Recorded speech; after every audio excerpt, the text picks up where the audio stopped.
أعوذ بالله من الشيطان الرجيم.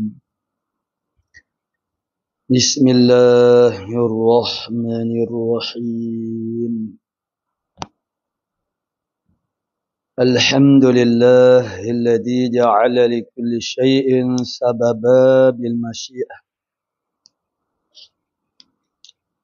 والصلاة والسلام على ترجمان ألوهيته ودليل وحدانيته سيدنا محمد المبعوث بباهر المعجزات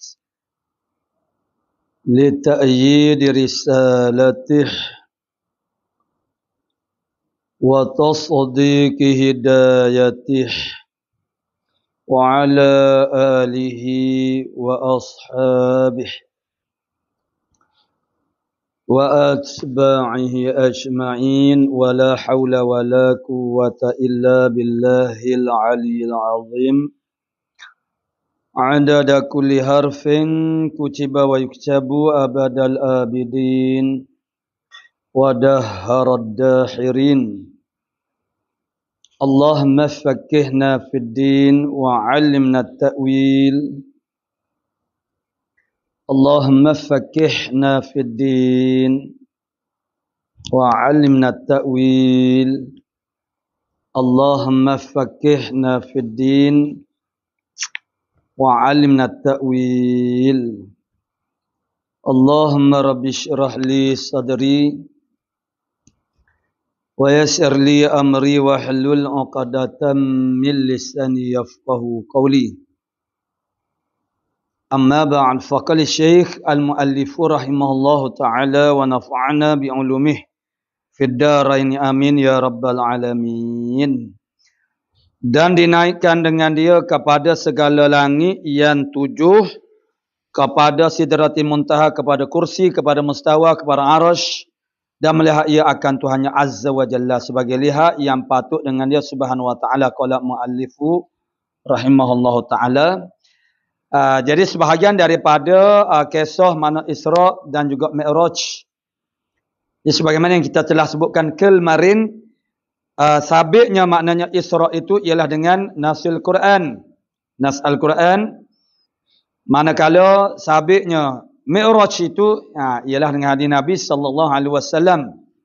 Jadi wajib bagi kita orang beriman ini i'tiqad berlakunya Isra dan Mi'raj ini. Jangan ada apa-apa perkara yang boleh menjadikan keraguan kepada kita. Kepada perkara-perkara yang seumpama ini, oleh kerana di antaranya kerana orang panggil tidak munasabah dengan akal. Di zaman sekarang yang perlu kita berhati-hati ialah manusia melampau-lampau memuja akal mereka sendiri, sehingga menerapkan semua perkara itu dengan akal. Jadi maknanya dalam agama ini, dalam agama kita Islam ini, dia ada dua perkara. Yang pertama dia panggil at-ta'abbudi. At-ta'abbudi, ta'abbud ambil daripada mana ta'abbud, maksudnya kita serah kepada agama. Ta'abbud makna kita ikut apa saja. Apa yang dikatakan oleh agama, maksudnya oleh Allah dan juga oleh Rasul. Walaupun tidak munasabah dengan akal, tidak logik dengan akal kita. Yang kedua dia panggil ta'akuli, perkara yang ta'akul pada akal kita, yang boleh dimengertikan. Begitu maksudnya Sayyidina Ali karramallahu wajhah misalnya mengatakan bahawasanya seandainya agama ini tidak mana semuanya ta'akuli ini boleh dimengertikan makna dan maksudnya, maka sepatutnya menyapu di atas khuf. Kalau kita belajar di dalam ilmu fiqh, kita belajar bab taharah, di sana ada bab al-mashu al-khuffain, menyapu di atas dua khuf. Yang mana di tempat kita, Malaysia kita ni, makna kita tidak praktik, tidak amali. Kerana biasanya yang memakai khuf ini ialah orang-orang yang berada di negeri ataupun negara yang ada musim sejuk. Sejuk mereka pakai itu, jadi nak pecah dia, nak pecah dan nak pakainya kembali itu agak susah. Karena dia mestilah diperbuat daripada sesuatu yang tidak tembus air yang melepasi buku lali. Jadi maknanya kalau kain itu makna tembus. Kalau kain itu kita tahu kain itu macam stocking itu fleksibel. Mudahlah kita pakai. Ini macam kasut bot. Kasut bot. Kasut bot itu maknanya sukar. Kadang-kadang orang tu dia jadi malas nak memakainya kerana susah nak buang, kemudian nak pakai semula. Kalau dia tu terpaksa turun naik rumah. Jadi orang yang memakai khuf ini keadaannya dia nak ambil air sembahyang itu makna semasa orang panggil nak membasuh kaki itu dia tidak perlu membasuh kaki, hanya dia sapu di atas khuf. Setelah sempurna segala syarat, terma dan syarat dia lah. Bukan maksudnya sebarangan, tidak, ada syarat dia. Jadi Sayyidina Ali karramallahu wajhah mengatakan bahasanya seandainya semua perkara yang wujud di dalam agama ini boleh dimengertikan dengan akal kita, maka sepatutnya bukan menyapu di atas khuf tapi di bawah khuf. Tapi realitinya dari segi hukum fiqhnya kalau kita sapu di bawah tapak kakinya, tidak disapu di atas, jawab dia tidak memadai. Bermaknanya ada bukan itu saja, banyak perkara di dalam agama ini yang kita tidak reti. Kita tak mampu untuk memahaminya. Dan setengah daripada dobit, setengah daripada guru, maksudnya yang kita tak mengerti itu, itulah yang kita kena niat. Dobit percama kata, kenapa kita kena niat? Karena kita tak faham, kita tak mengerti benda tu. Maksudnya begini, maksudnya tidak faham tu begini, maknanya misalnya kita kata qada istinja. Istinja daripada air besar dan air kecil, berak dan kencing. Jadi itu hukumnya adalah wajib. Jadi kita faham ke tidak mengapa kita perlu istinja itu? Kenapa kita perlu istinja? Kita tahu, kita faham, kita reti. Maksudnya ialah kalau agama tidak mentasyri'kan perkara ini, maksudnya tidak menganjurkan perkara ini, tetap saja kita sebagai manusia ni, macam mana kalau kita tak istinja? Jawab dia jadi mudarat lah. Boleh jadi penyakit kita. Jadi istinja itu makna kita faham, kita reti kenapa kita itu beristinja. Macam mana dengan mengambil air sembahyang, berwudu. Berwudu. Kenapa basuh muka? Kenapa basuh tangan? Kemudian kepala sapu bukan basuh. Kemudian kaki. Kenapa ini anggota? Kita tidak faham, kita tidak reti. Ya ada keterangannya bila kita mengaji banyak-banyak, mana ada keterangan. Karena berdirinya hadas itu pada anggota-anggota ini. Dan hadas itu sendiri pun perkara yang maknawi. Jadi kita kena niat kerana kita tidak faham. Mengapa basuh? Jadi kalau orang tanya, mengapa kita berwudu? Kita membasuh muka, kita basuh tangan. Jawab dia ialah lilittiba'. Kerana mengikut perbuatan Nabi. Kenapa kita membasuh muka? Kenapa Ya tidak dinafikan kalau pelajar-pelajar sekian maknanya ada terbaca dalam kitab ataupun pernah belajar bahasa di sana ada hikmah-hikmah dia. Kenapa basuh muka, kenapa adalah hikmah dia. Tetapi secara zahirnya tidak ada suatu penjelasan yang zahir maksudnya kenapa basuh muka. Semata-mata ittiba'ur rasul, mengikut rasul. Karena kita tak faham sebab apa muka, sebab apa tangan. Ya kalau dikatakan bahasanya di muka ni ada makna hadas itu ada di muka, ada di tangan. Kenapa ada di muka? Kenapa ada di tangan? Kalau kita tanyakan lagi. Maksudnya kita tidak faham. Jadi macam mana kita mandi? Mandi janabah itu mengangkatkan hadas. Macam mana tu? Kalau kita istinja itu kita faham. Menghilangkan kesan-kesan najis yang masih ada pada tempat keluarnya. Itu faham. Jadi kalau kita nak faham tak fahamnya begini. Kita bila kita hadapkan kepada kanak-kanak kanak-kanak tu dia kita tanyakan basuh berak mana kencing mana istinja itu sampai kepada satu tahap kita kata yang dah darjah kita kata darjah 4, 5, 6 itu, dia boleh cakap, dia boleh beritahu kenapa kita kena istinja. Tapi kalau air sembahyang, usahakan budak sekolah rendah, budak tingkatan ataupun orang dewasa pun dia tak boleh nak memberi penjelasan. Kenapa basuh muka? Kenapa tak basuh dada ke umpamanya? Saya maknanya masa kita belajar dululah kita teringat mana ada satu peristiwa. Ada seorang asli mukallaf, mana muallaf. Jadi pondok kita ni kita mandi ramai-ramai setiap waktu di Kolah, dia panggil Kolah lah. Jadi dengan hingar-bingarnya kerana ramai dia setiap kawasan tu, dia bukan sebutir je, mana banyak-banyak Kolah. Di kawasan-kawasan, setiap kawasan tu dia adalah tempat mandi. Jadi begitulah biasalah. Bila mandi sambil-sambil mandi tu berlaku semban, menyemban, semban-semban.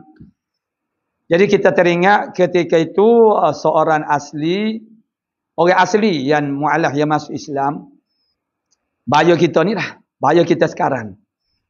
Tapi kita tu masa tu remaja. Janggut, tidak ada yang putih, semuanya hitam belaka. Ada dah janggut. Jadi, apa yang menariknya ialah persoalan yang dia kemukakan sambil-sambil bercakap-cakap bersemban-semban itu. Dia merasa pelik kerana dia datang daripada bukan daripada Islam. Maknanya dia dilahirkan dalam keadaan Islam, dia masuk Islam. Dia fikrah mereka, pemikiran mereka dia berbeza. Kita ni dilahirkan dalam keadaan sudah Islam dan ditarbiyahkan dengan tarbiyah Islam. Kita telah terdedah kepada amal-amal Islam. Jadi boleh jadi fikiran sebegini tidak wujud di dalam benak hati kita. Tapi bagi orang yang di luar Islam itu, bila dia masuk Islam, dia ada beberapa perkara yang dia muskil. Yang kita orang Islam asal ni kita tak perasan. Kita tak perasan benda tu. Pertanyaan dia kata, mengapa kita keluar angin, mana berkentut lah. Yang ni maklum makna keluar melalui punggung. Yang kita ambil air sembahyangnya tidak basuh pun punggung. Tempat keluar angin itu. Yang dibasuhnya muka, tangan. Mengapa begitu? Jadi bila orang yang sebegitu dia mengemukakan persoalan begini, barulah kita terfikir. Betul juga. Kita kata betul juga. Dia memikir, dia ada dalam benak fikiran dia begitu. Kita kerana kita dah dilahirkan dalam keadaan Islam, dibesarkan dengan suasana latar belakang orang Islam, mana ibu bapa kita latar belakang keluarga kita semua Islam belaka. Kita terdedah kepada amalan-amalan orang Islam. Jadi kita tidak tercetusnya pemikiran begitu. Itulah maksudnya, jawab dia ialah maknanya kita basuh muka itu, kita basuh tangan itu, kita buat perbuatan wuduk itu begitu-begitu, bagian-bagian ialah semata-mata ittiba'ur rasul, kerana mengikut Rasul. Dan Rasul kita sallallahu alaihi wasallam juga memberitahu kepada sahabat-sahabat, bukan sembahyang saja, sallu kama ra'aitumuni usalli, sembahyang sebagaimana mu tengok kamu melihat aku sembahyang. Bukan sairin ibadat, mana semua ibadat itu kita mengambil daripada Rasulullah sallallahu alaihi wasallam. Sebahagiannya ada penjelasan yang munasabah dengan akal kita, sebahagiannya tidak boleh nak diperjelaskan dengan untuk nak memuaskan akal fikiran. Maka itu yang dipanggil sebagai at-ta'abbudi. Ta'abbud, kita serah kepada agama. Termasuklah peristiwa Al-Isra' wal Mi'raj ini, dan dengan berdasarkan kepada salah suatu daripada kaedah yang besar dalam agama kita, yang menjadikan kita bagi orang beriman itu tidak sangat mudah untuk menerima perkara ini, bahawasanya Rasul itu diberikan oleh Allah Ta'ala mu'jizat untuk nak ta'yidkan risalah mereka itu. Jadi perkara ini termasuk dalam kategori makna mu'jizatu Rasulullah sallallahu alaihi wasallam. Sedangkan takrif mu'jizat itu perkara yang mencarikan adat. Yang mencarikan adat itu maksudnya yang di luar daripada kebiasaan. Maka tidak pelik dah. Dan sebagaimana kemarin kita telah sebutkan bahawasanya Allah Ta'ala menyatakan subhanalladzi asra bi'abdihi. Allah Ta'ala yang memperjalankan dengan namanya. Bukan Nabi yang berjalan. Tidak. Bukan Nabi yang pergi sendirian, tidak. Allah yang memperjalankan. Jadi apa yang nak dihairankan Allah Taala itu maknanya mana mampu melakukan kuasa melakukan apa saja. Jadi kenapa untuk dirasakan makna pelik jadi begitulah. Itu asasnya kepada kita orang beriman. Asas ini, asas akidah tauhid ini makna tentang kekuasaan Allah Taala dan mengetahui tentang ahwal para rasul nabi ini. Mereka ni ada mukjizat, dikuatkan oleh Allah Taala dengan mukjizat, maka benda ni sangat mudah untuk kita menerimanya. Dan ini berlaku di atas orang panggil kategori yang kita sebutkan sebagai at-ta'abbudi. Ta'abbudi itu kalau dah agama mengatakan begitu, sama ada perintah kan, itulah yang kita kena ikut dan kita terimanya. Jadi tidak boleh ada. Di sinilah dia panggil imtihan. Isra dan Mi'raj, al-Isra wal Mi'raj ini adalah suatu imtihannya besar. Imtihan ini makna peperiksaan, ujiannya besar kepada umat Islam semasa tu. Mana boleh jadi di zaman kita ini kita agak mudah sebab kita daripada kecil lagi kita telah menerimanya. Isra Mi'raj, maksud semua tu kita dah terdedah daripada awal lagi. Daripada masa kita kecil lagi. Jadi bagi keadaannya orang-orang di zaman Rasulullah sallallahu alaihi wasallam yang Islam itu masih lagi dalam orang panggil pembinaannya, dalam tasyri'iyahnya. Pembinaannya maksudnya hukumnya belum lengkap lagi. Masih lagi maknanya orang panggil satu hukum demi satu hukum. Maknanya jadi. Masa ni perkara-perkara yang seumpama ini agak payahlah untuk diterima. Sehingga kan sebahagian daripada orang Islam itu berjaya dimurtadkan oleh musyrikin Mekah. Mereka yang rapuh imannya, yang baru masuk Islam, apabila Nabi menceritakan dia diisrakan, maksudnya dia pergi ke Baitul Maqdis selepas daripada Isya, kemudian sebelum daripada subuh dia sudah sampai semula ke Masjidil Haram, kepada Kaabah. Siapa dia yang boleh menerimanya? Malaikat orang-orang yang ada iman di dalam hatinya. Contohnya ialah sebagaimana telah dicoba kepada sebahagian daripada orang-orang Islam itu dan berjaya dimurtadkan. Begitu juga dicobakan kepada Saidina Abu Bakar. Ada di kalangan musyrik Mekah ni cuba nak test Abu Bakar. Memberitahu bahasanya kawannya Nabi Muhammad sallallahu alaihi wasallam itu dah sangat pelik dah. Otak dia tu kalau orang kabur masuk air dah. Dia kata sudah sewil. Begitulah. Macam mana tidak? Selepas daripada Isya mula bergerak pergi ke Palestin, ke Masjidil Aqsa. Tiba-tiba belum pada subuh dah sampai ke Masjidil Haram. Tu. Jadi begitu Sayyidina Abu Bakar mengatakan, bertanya kembali, benar ataupun tidak Nabi Muhammad sallallahu alaihi wasallam yang mengatakan begitu. Kalau beliau mengatakan begitu, kalau dia kata dia naik ke langit pun saya percaya lagi. Masa tu Nabi belum lagi cakap Mi'raj. Itu. Jadi dengan sebab itulah digelarkan dia sebagai As-Siddiq yang sangat benar. Kan dia sangat membenarkan kerana dia menyuluh dengan suluhan hidayah wahyu. Bukan setakat hidayah akal. Dia hidayah ni semua makhluk yang hidup. Semua makhluk yang hidup ni mendapat hidayah daripada Allah Subhanahu Wa Taala. Kalau tidak macam mana dia nak hidup? Tu. Itu sebagaimana yang dinyatakan oleh Allah Subhanahu Wa Taala dalam surah Al-A'la. Daripada ayat yang pertama lagi. Bismillahirrahmanirrahim. Sammihi isma rabbikal a'la alladhi khalaqa fasawwa walladhi qaddara fahada. Sabbihis marabbika, ucap tasbihlah oleh engkau, maknanya akan Tuhan engkau, nama Tuhan engkau. Siapa dia Tuhan engkau? Alladhi khalaqa, yang menjadikan daripada tiada kepada jadi ada. Ini proses Allah Ta'ala menjadikan makhluk.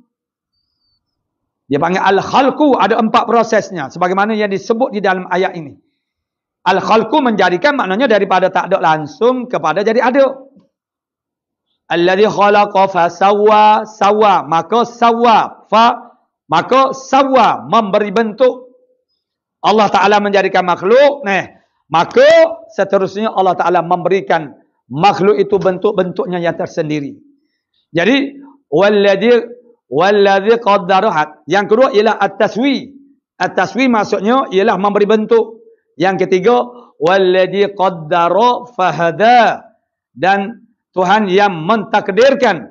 Mentakdir makna merencanakan sesuai dengan bentuk kejadian makhluk itu. Allah Ta'ala rencanakan dia, programkan dia untuk apa dia, peranannya macam mana. Contohnya Allah Ta'ala jadikan ikan itu bentuknya sebegitu, ialah kerana maknanya dia punya takdirnya ialah untuk berenang di dalam air umpamanya. Burung dengan bentuknya sebegitu, maka sesuai bahawa ditakdirkan oleh Allah Subhanahu Wa Ta'ala itu ialah terbang di udara. Begitu juga makhluk manusia, makhluk serangga, apa-apa saja yang dijadikan oleh Allah Subhanahu Wa Ta'ala itu maknanya Allah Ta'ala takdirkan dia sesuai dengan bentuk itu. Jadi walladzi qaddara fahada, maka Allah Ta'ala memberi hidayah untuk membolehkan makhluk-makhluk ini hidup dan mencapai maksud dia dan menolak segala kemudaratan yang berhubung dengan dia. Maka Allah Ta'ala memberi hidayah, petunjuk. Semua makhluk, hayawan, manusia seluruhnya mendapat hidayah daripada Allah Ta'ala. Kalau tidak, macam mana mereka boleh hidup? Cumanya yang dimaksudkan hidayah di sini dalam ayat ini, walladzi qaddara fahada, memberi hidayah itu dengan sekurang-kurang hidayah dan mengikut tahap-tahap perkembangannya. Jadi tidak samalah. Jadi ulama telah membahagikan hidayah itu kepada 4 tingkatan, 4 jenjang, 4 perkembangan. Yang pertama dinamakan sebagai hidayah gharizah. Mana hidayah naluri. Maknanya makhluk, mana binatang, hayawan, mereka ada naluri. Bahkan naluri mereka lebih kuat, jauh lebih maju dan kuat berbanding dengan naluri manusia. Naluri apapun. Sebab itu mereka boleh hidup. Dengan naluri itu, mereka mencapai maksudnya. Sebagaimana yang disebut, bagaimana binatang penyun umpamanya mengembara di dasar laut sana berpuluh-puluh ribu kilometer. Tapi akhirnya apabila dia nak bertelur, dia kembali ke kampung halamannya. Setengah daripadanya ialah rantau aban. Jadi macam mana pergerakannya daripada suatu tempat yang begitu sangat jauh, dia menemui jalan pulang itu. Adakah di dasar laut sana dia ada suatu rangkaian jalan raya? Siap dengan signboardnya, kita pakai wave pun pakai buah lasak lagi, sesat lagi, siap dengan papai tanda, wave lagi, macam-macam, pertolongan-pertolongan, peralatan, tapi masih lagi sesat. Jadi bagaimana?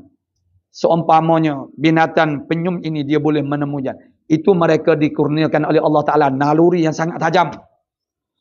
Mereka dapat mengenali jalan pulang dengan naluri mereka. Tu. Maksudnya binatang-binatang, kita manusia kita ada naluri. Daripada naluri inilah makna timbulnya keinginan kita. Begitu juga kalau tidak ada naluri, maksudnya kita tidak mengetahui perkara-perkara mana asas dia, kita ada makna keinginan. Jadi hayawan dia ada naluri, tetapi naluri ini dia terhenti pada satu titik yang mana dia tidak mampu lagi pergi jauh lebih daripada itu. Maka hidayah naluri ini akan terhenti fungsinya.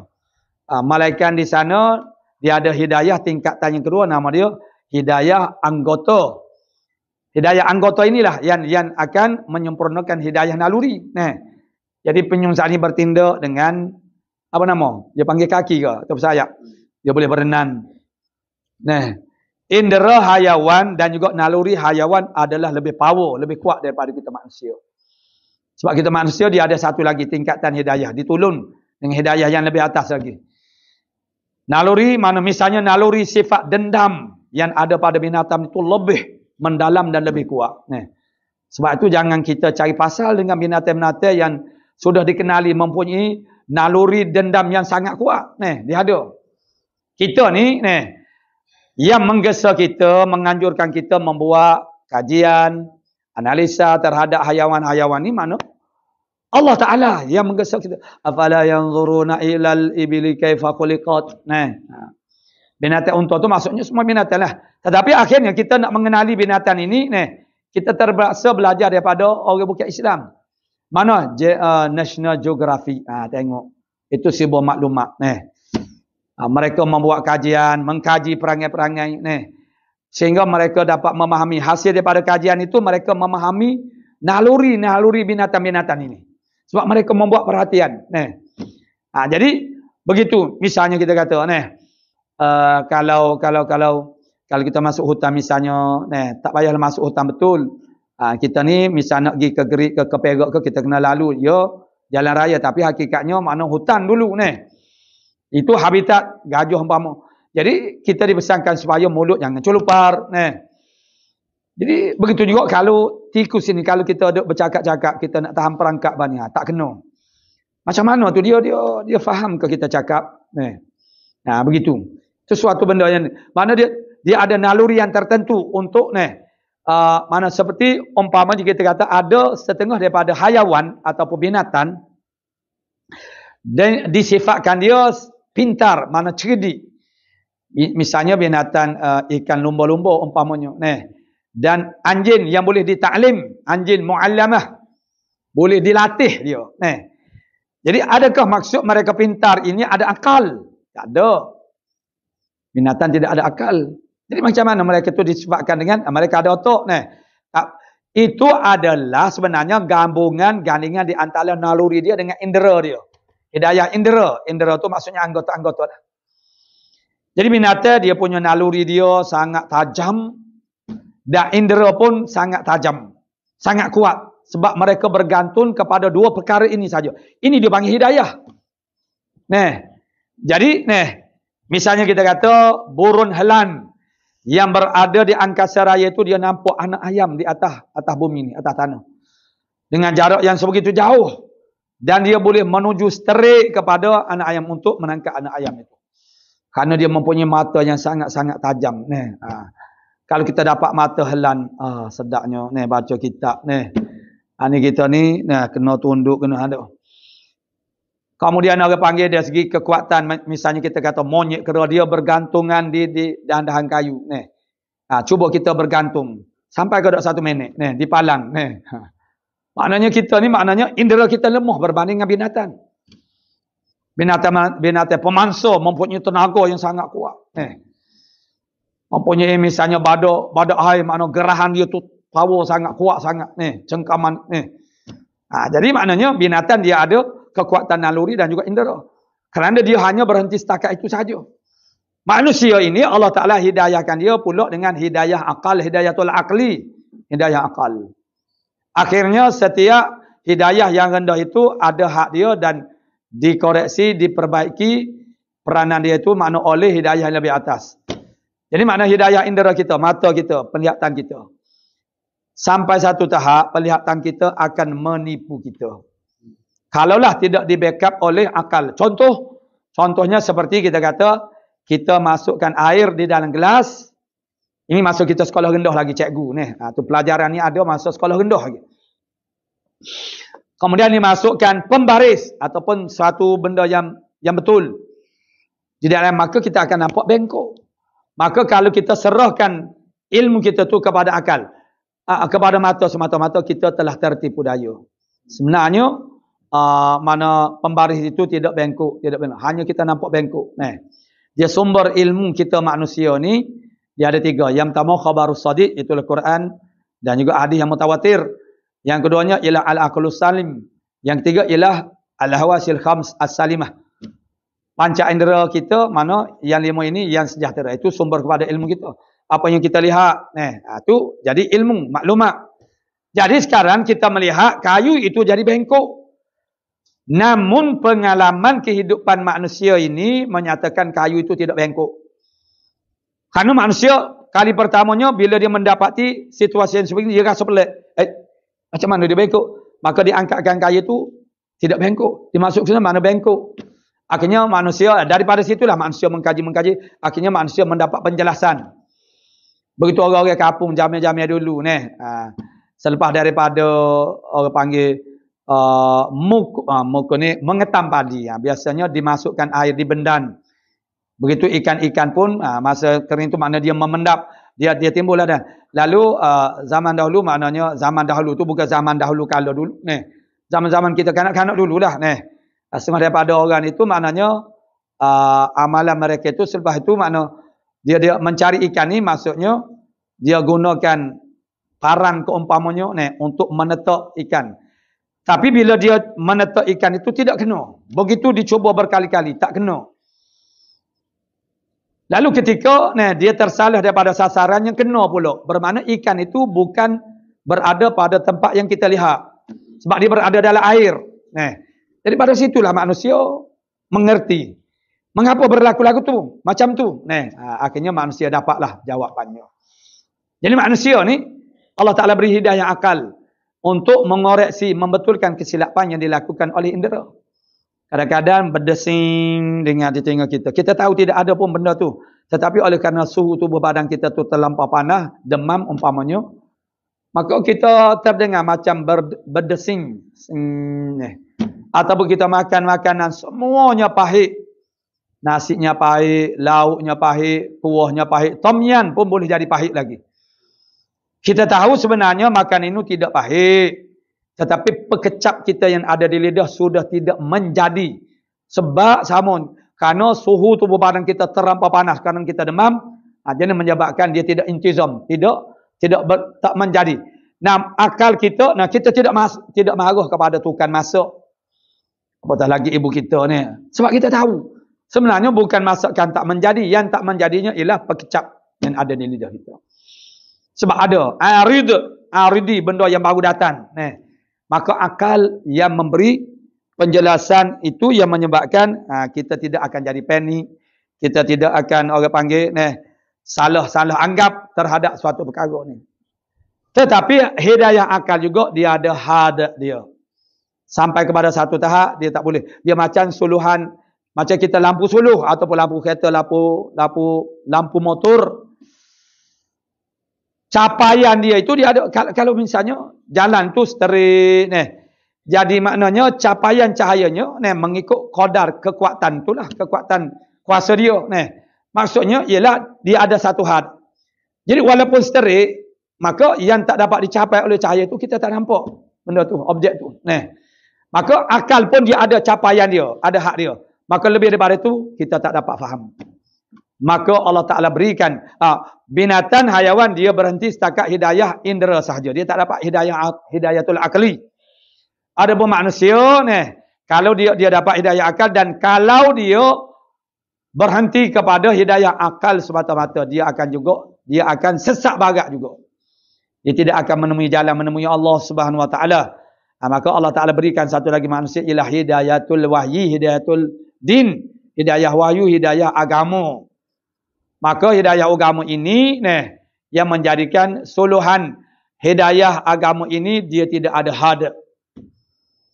Maka itu yang menyampaikan kita kepada haqaiqil asya', hakikat segala sesuatu.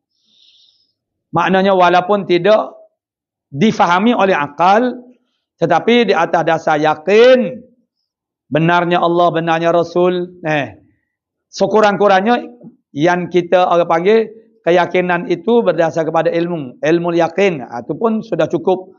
Kerana itu membawa kepada kesimpulan yang diungkapkan dengan kata amantu billah wa ma qala Allah wa amantu bir rasul wa ma qala rasul.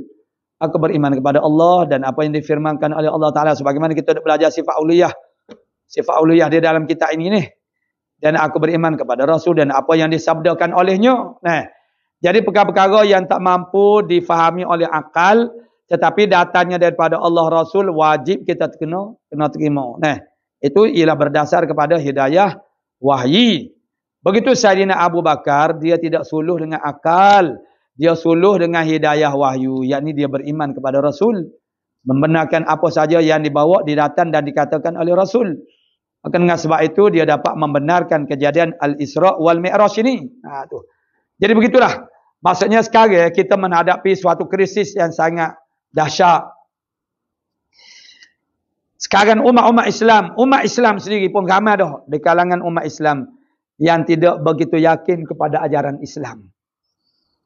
Apatah lagi kita telah terdedah kepada banyak perkara yang dalam kehidupan kita ini dengan idea-idea yang menyalahi syariat, lontaran-lontaran mana kefahaman yang menyalahi. Jadi begitulah terhakisnya sifat yakin kita terhadap Allah Subhanahu Wa Taala. Dia berlakunya krisis keyakinan. Ini yang perlu orang panggil kita tangani dengan sebaik mungkin dan kita kena jaga, kena hargai hak Allah Ta'ala beri. Apa yang kita ni boleh beriman kepada Allah Ta'ala itu adalah anugerah Allah Ta'ala beri kepada kita. Maka wajib kita menghargai, mana bersyukur dengan nikmat iman ini. Bagaimana? Dengan bahawa kita memupukkan dia dan kita menjaganya dan menyuburkan dia. Jadi itu maknanya tanda kita bersyukur dengan nikmat iman ini. Jadi maknanya, Allah Ta'ala berikan kepada kita iman Islam. Itu. Jadi maknanya semua ini adalah di luar batasan akal pemikiran. Maka berlakulah perkara-perkara yang berlaku itu di luar daripada jangkauan akal pemikiran kita. Seperti yang berlaku Isra Mi'raj yang merupakan mukjizat Rasulullah sallallahu alaihi wasallam. Jangan ada keraguan tentang apa-apa perkara yang telah sabit dengan Al-Quran, sama ada secara nas ataupun dalil yang biasa. Dia Al-Quran itu tidak semuanya nas. Nas itu dalil itu dia ada dua. Satunya dia panggil dalil itu maksudnya maknanya Al-Quran hadis. Dan selain pada Quran dan hadis itu dia ada ijma' qiyas, itu adalah dalil juga. Semuanya Quran hadis ini dia ada yang nasi, ada yang tidak nas. Jadi Quran itu makna ayat Quran baik ataupun hadis itu dia ada dua. Satunya dia panggil mantuk, ialah butiran kata Al-Quran, ayat Quran itu sendiri. Dan satu lagi adalah mafhum, apa yang difahami daripada kata Quran, kata-kata hadis. Yang mantuk itu pula dia ada dalil itu, ayat Quran itu tidak ada ihtimal makna yang selain daripada itu saja. Maka itu dipanggil sebagai nas. Manakala yang mempunyai 2-3 makna yang ada ihtimalnya dipanggil sebagai zahir, yang zahir. Jadi maknanya, kemudian selain daripada mantuk itu dia ada mafhum pula. Jadi semua itu dia masuk dalam jumlah makna dalil. Jadi tiap-tiap dalil tak semestinya nas. Nas itu pasti dia adalah dalil. Jadi sesuatu perkara yang nak diisbatkan itu tak semestinya nas. Yang kita nak ialah dalil, kerana dalil itu banyak jenis. Jadi begitu dalil-dalil itu, dalil naqli, dalil yang kita ambil daripada Quran hadis. Dan ada dalil akli. Ini dalil akli, dalil yang kita dapat fahami ni, mengerti akan dia. Jadi mana untuk menghadapi krisis keyakinan ini, pemantapan akidah iman kita kepada Allah Ta'ala, itulah jalan penyelesaiannya. Supaya tidak ada lagi rasa ragu. Apapun yang datang daripada Allah Ta'ala, sepelik mana pun, maka itu pasti adalah benar. Begitu Isra' dan Mi'raj ini satu medan ujian Allah Ta'ala kepada umat Islam. Jadi begitulah orang-orang yang rapuh imannya dah jadi murtadin. Jadi termurtad oleh khianat daripada musyrikin Mekah yang duk mengosak, duduk ganggu mereka, duk taswiskan mereka supaya meninggalkan agama Islam, dan mereka berjaya kepada sebahagian kecil daripada orang Islam pada masa itu. Wajib kita kena yakin apapun yang dinyatakan ini adalah mana ada asasnya, ada asalnya. Asal itu maksudnya dalil lah. Mana? Yakni Nabi itu diisrakan kemudian dimi'rajkan. Maknanya dinaikkan dengan dia, dengan Nabi kepada segala langit yang 7. Langit yang pertamanya, langit yang keduanya berjumpa dengan rakan-rakan sejawatan. Maknanya ikhwan Nabi sallallahu alaihi wasallam, itu rasul-rasul yang berada di setiap lapis langit itu. Sehingga lapis langit yang ke-7. Jadi kepada Sidratil Muntaha. Begitu kenyataannya, ada teks hadisnya. Cerita dia. Cerita Isra' Mi'raj ini ada. Ada dia punya teks dia. Hadis, kita boleh buka. Hadis Muslim, Bukhari, maknanya ada. Mana yang berkaitan dengan Isra'. Mana perincian dia. Al-Quran mengatakan begitu. Subhanalladzi asra bi'abdi, sehingga akhirnya ayat. Tetapi hadis mentafsirkan, memperincikan cerita itu. Itu yang kita boleh dapati daripada hadis. Jadi Nabi dinaikkan ke langit yang ke-7, langit yang ke-7, kemudian Sidratil Muntaha. Sidrah, Muntaha, Muntaha maksudnya penghabisan. Mana setakat tu. Sidratil Muntaha. Kemudian kepada kursi Allah Subhanahu wa taala. Macam mana kursi Allah Taala, tu Nabi telah melihatnya. Kepada mustawa, kepada arash, dan melihat ia akan Tuhannya Azza wa Jalla. Sehinggalah Nabi melihat Allah Ta'ala secara jaga, secara muayyanah. Mata, tengok dengan betul-betul. Yang mana Nabi kita Muhammad sallallahu alaihi wasallam satu-satunya manusia yang pernah melihat Allah Ta'ala di dunia, maksudnya sebelum daripada akhirat. Nabi Musa juga meminta, tetapi Allah Ta'ala tidak izinkan. Dengan sebab itu, berlakunya keadaan yang seperti itu. Kalau Allah Ta'ala izinkan kehendaki, boleh juga melihat. Tapi Allah Ta'ala tidak izinkan. Hanya Nabi kita Muhammad sallallahu alaihi wasallam saja di dunia ni. Jadi, walau macam mana pun sebagaimana yang kita belajar sebelum daripada ini, walaupun Nabi ni dia dapat melihat Allah Ta'ala, tapi Nabi tidak mampu untuk menyifatkan, memperikan, menceritakan zat Allah Ta'ala tu macam mana. Sedangkan Nabi ini adalah manusia yang paling peteh bercakap, yang paling fasih, yang paling terang panggil percakapannya. Begitu Nabi mengatakan dalam suatu hadis, ana afsahuman nataqa biddadi. Aku adalah manusia yang paling fasih bercakap dengan huruf dad. Kenapa huruf dad? Kerana huruf dad itu maknanya huruf yang payah, sukar untuk kita tunaikan dia. Di antara yang paling payah. Yang paling payah maknanya orang Arab ini menjadi dalil bahawasanya orang Arab sendiri pun makna dia tidak sama sebutannya. Ada tafawut berlebih kurang. Sebab itu Nabi kata ana afsahu, isim tafdil. Aku yang terlebih fasih. Jadi kalau semua orang Arab itu menyebutkan sama saja, bermakna tidak ada yang terlebih fasih. Jadi dan kenyataannya kita orang yang bukan Arab lebih-lebih lagi dah. Mana huruf dhabnya dia ada, ada keterangannya. Tapi maksudnya untuk kita melaksana menunaikan huruf ini dengan dia ada yang aqallu qadris sahih, sekurang-kurang sah. Macam bacaan Fatihah kita sekurang-kurang sah itu dia ada kadar dia. Tetapi untuk menyebutnya dengan tahap yang terbaik itu tak sama setiap orang itu. Dalam hadis ini maksud Nabi sallallahu alaihi wasallam, Nabi nak bagi tahu dalam hadis ini ialah dia adalah manusia yang paling fasih bercakap. Itu maksudnya. Tetapi Nabi menisbahkan kepada menyebutkan huruf dad. Jadi, aku orang yang paling fasih bercakap.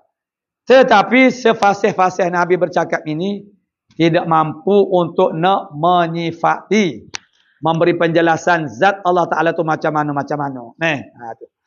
Jadi hanya bagi mereka yang melihat sendiri secara muayyanah, karena Allah Ta'ala itu bersifat mukhalafah. Macam mana kita nak diperikan dia? Sebab dia bersalahan dengan segala sesuatu.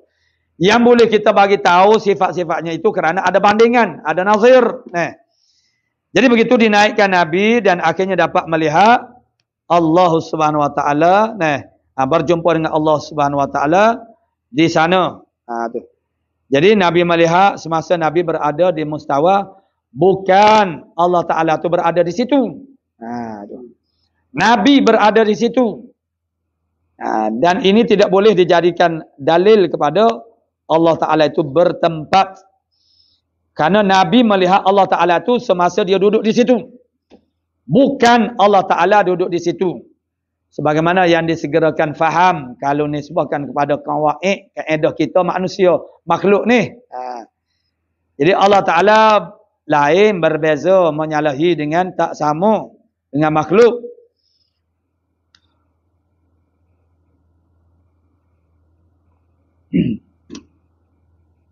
Jadi melihat ia akan Tuhannya Azza wa Jalla sebagai lihat yang patut dengan dia Subhanahu wa Ta'ala. Macam mana cara Nabi melihat Allah Subhanahu wa Ta'ala yang patut dengan dia? Wa kaifiyatuhu majhulun. Kaifiyahnya adalah majhul, tidak diketahui. Nabi sendiri pun tak boleh nak bagi tahu macam mana. Sebab Allah Ta'ala tu tidak ada macam mana makhluk. Tak ada. Dia tidak orang panggil bersifat dengan sifat-sifat makhluk. Jadi dengan sebab itu tak boleh nak diperikan. Jadi berjumpa walau macam mana pun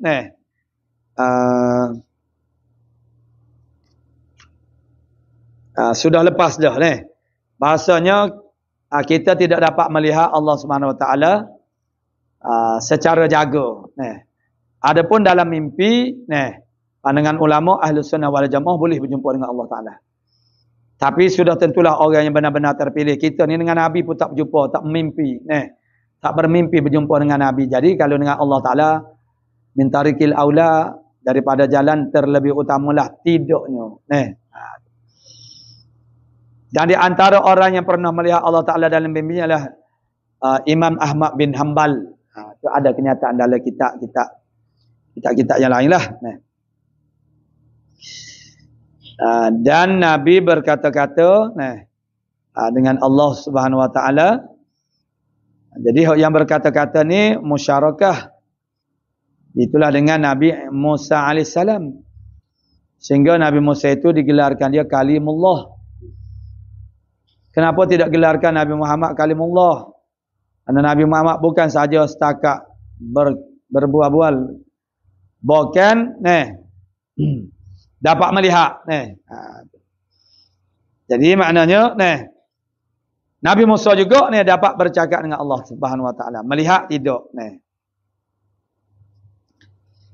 Jadi yang patut dengan dia Subhanahu Wa Taala. Yang tak boleh kita beri penjelasan setakat itu saja. Berhenti pada noktah ini. Maksudnya tak boleh dah kita hurai bahasa macam mana cara perjumpaan pertemuan itu tak boleh. Tu. Jadi Nabi melihat itu ialah yang patut dengan dia Subhanahu Wa Taala. Nabi tak boleh nak cakap, tak boleh nak bagi tahu. Dan saya kira bagi tiap-tiap seorang yang patut dengan Subhanahu Wa Taala dan berkata-kata akan dia oleh Tuhan dan difardukan atasnya Nabi sallallahu alaihi wasallam dan atas umat Nabi akan sembahyang yang 5. Ya Allah Taala yang asalnya 50 hasil daripada Nabi Musa alaihissalam yang meminta secara mendesak kepada Nabi, yang akhirnya Nabi pun pergilah meminta dengan Allah Ta'ala sehingga tinggal 5. Dan saya kira bagi tiap-tiap seorang mengetahuikan segala anak Nabi kita sallallahu alaihi wasallam. Jadi sebelum daripada ini muallif kita kata wajib. Jadi semua perkara yang disebut tadi itulah masuk dalam jumlah wajib.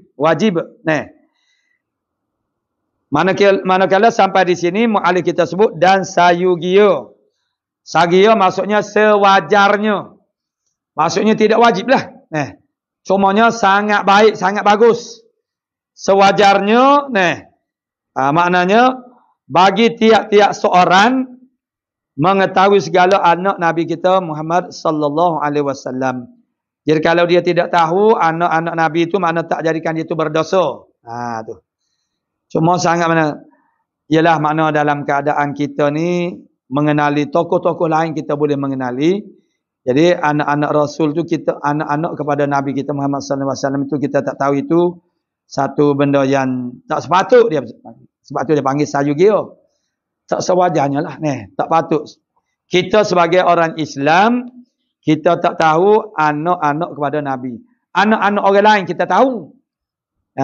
Tapi anak Nabi ni kita tak tahu. Itu satu benda yang janggal. Makna yang tak sepatut, mana tidak sayugianya. Jadi dengan sebab itu sayugia bagi tiap-tiap seorang mengetahuikan segala anak Nabi kita sallallahu alaihi wasallam. Dan mereka itu 7 orang. Ini dah peringkat anak-anak yang mengaji dalam peringkat ibtidai pun tahu. Walaupun mereka tidaklah begitu sangat memahami, tapi mereka ingat melalui orang panggil senarai anak-anak Nabi ini melalui nasyid-nasyid. Tu. Jadi kanak-kanak mana dia ingat. Ada mana dinasyidkan dibuat orang panggil nazam. Anak-anak Nabi ni berapa orang seperti jugalah sifat-sifat Tuhan tadi. Sifat ketuhanan Allah Ta'ala. Jadi saya kira makna tidak wajib dah. Mengetahui 7 orang. Itulah mereka itu 7 orang. Mana? Yang pertama Sayyiduna Al-Qasim. Sayyidina Qasim, sehingga kan Nabi itu dikuniahkan dengan Abul Qasim. Abul Qasim. Dan Sayyiduna Zainab yang perempuan. Dan Sayyudatuna Zainab. Sayyudatuna Maimunah. Dan Sayyudatuna Ruqayyah. Baca dia Ruqayyah. Dhammah ra, fathu, qaf dan tasydid ya. Mana Ruqayyah. Ruqayyah. Jadi kalau orang Arab sebut tu sedap ni. Kita ni tak jadi Ruqayyah, Ruqayyah. Kalau kita nak ajar panggil anak nama Ruqayyah, Ruqayyah. Jadi pakai Ruqayyah, jadi Ruqayyah dah jadi takhfif. Lari. Kemudian dieja dengan huruf K pula, jadi Ruqayyah pula dengan kaf pula. Jadi dengan kaf. Asal dia ialah Ruqayyah. Kita dulu ada semasa belajar di Pondok Sungai Durian tu, ada satu orang ustaz tu daripada Syria. Dia ada anak, mana dia bawa anak-anak isteri ni. Anak dia nama Ruqayyah lah, Ruqayyah. Jadi dia sebut tu jadilah kita ni, hawa-hawa je lah ni, Ruqayyah. Ruqayyah. Jadi ni, Sayyudatuna Ruqayyah dan Sayyudatuna Fatimatu Az-Zahra dan Sayyudatuna Ummu Kulthum dan Sayyiduna Abdullah, dan ialah yang dilaqabkan dengan At-Tayyib dan At-Tahir. Siapa dia? Abdullah, anak Nabi yang bernama Abdullah ni. Dan Sayyiduna Ibrahim, Sayyidina Ibrahim. Jadi semua ni anak-anak Nabi ni mati kecil. Hak laki-laki semua mati kecil lah. Yang sempat jadi dewasanya ialah yang perempuan. Dan sekalian mereka itu ibunya Sayyidatuna Khadijatul Kubra. Khadijah Kubra ialah mana isteri yang paling tua sekali lah, yang paling lama. Maka semua anak-anak Nabi ini adalah ibunya ialah Sayyidatuna Khadijah. Anak saya Sayyidina Khadijatul Kubra. Kubra tu nombor satu lah ni. Kalau kita kata kecek kapur kat bini tua ni. Melainkan Sayyiduna Ibrahim, maka ibunya Maryah Al-Qibtiyah. 7 orang anak Nabi ni bermakna ni orang adalah anak Nabi bersama Siti Khadijah. Seorang yang tidak daripada Siti Khadijah bahkan daripada Maryah Al-Qibtiyah yang berbangsa Qibti. Yang dia adalah merupakan jariah, makna hamba yang boleh dipakai pada masanya. Jadi Al-Qibtiyah yang beretnik atau berbangsa Qibti, sama dengan Fir'aun lah, Qibti. Jadi maka dan Qibtiyah radhiyallahu anhum ajma'in, telah meredai daripada mereka itu sekalian isteri Nabi saat ni semuanya. Itu sahagia begitu. Dan bermula segala isteri ini pun sahagia juga. Masuk dalam jumlah makna sahagia. Sepatutnya, sewajarnya. Jadi tidak molek, tidak wajar. Kita tu tak tahu. Orang panggil.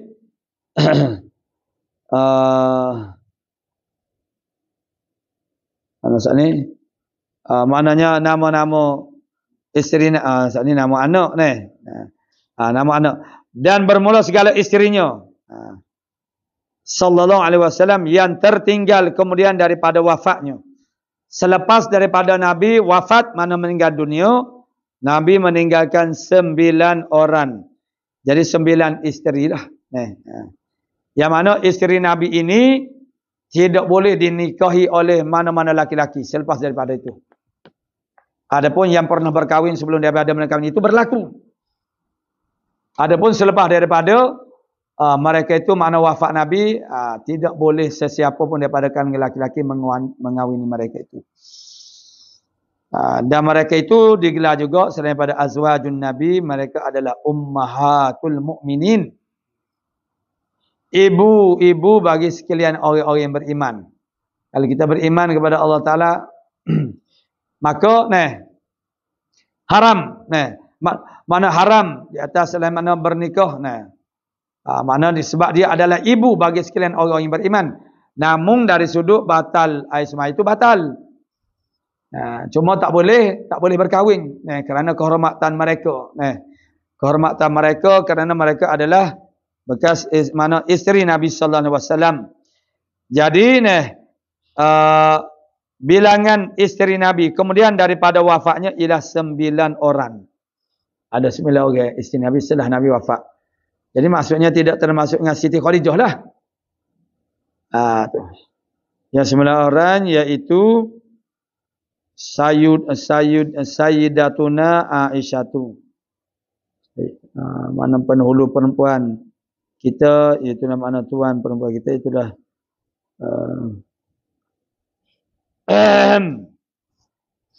Sayyidatuna Aisyah tu anak Sayyidina Abi Bakrin, Sayyidatuna Hafsah anak Sayyidina Umar, dan Sayyidatuna Saudah anak Zam'ah, dan Sayyidatuna Safiyah anak Hayyin daripada zuriat Nabi Allah Taala Harun alaihissalam. Tu. Sabriya mana Saudah. Dan Sayyidina Maimunah anak Al-Haris, dan Sayyidatuna Ramlah anak Abi Sufyan, dan Sayyidatuna Hindun anak Abi Umayyah, dan Sayyidatuna Zainab anak Jahsh, dan Sayyidatuna Juwairiyah anak Al-Haris. Tu. Itu makna 9 orang isteri Nabi. Setelah Nabi wafat, ni yang tinggal ini 9 orang. Dan ini adalah kekhususan bagi Nabi kita Muhammad SAW berkahwin lebih daripada 4 orang dalam satu masa, sebagaimana yang sebut di sini. Qala muallif rahimahullah taala, dan wajib. Hak sani masuk dalam jumlah sayugiyo. Bila kata sayugiyo, imbira mana sepatutnya. Itu sepatutnya. Makna dia tidak wajib. Kemudian muallif kita sebut kembali, dan wajib atas mukallaf mengerjakan tiap-tiap barang yang difardukan atasnya. Ila akhir. Wallah subhanahu wa ta'ala alamu bisawab. A'udzubillahi minasyaitonirrajim. Bismillahirrahmanirrahim. Alhamdulillahirabbil alamin wassalatu wassalamu ala asyrafil anbiya'i wal mursalin wa ala alihi wasallam. Allahumma taqabbal minna innaka antas sami wa tub alaina ya maulana innaka antal. Allahumma inna nas'aluka al-ilma khaifin wa inabatal syukra sabin wa tawakkul. Sallallahu alaihi wasallam Muhammadin wa ala alihi wasallam. Walhamdulillah.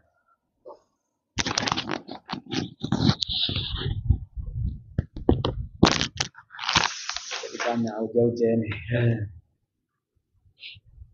Allahumma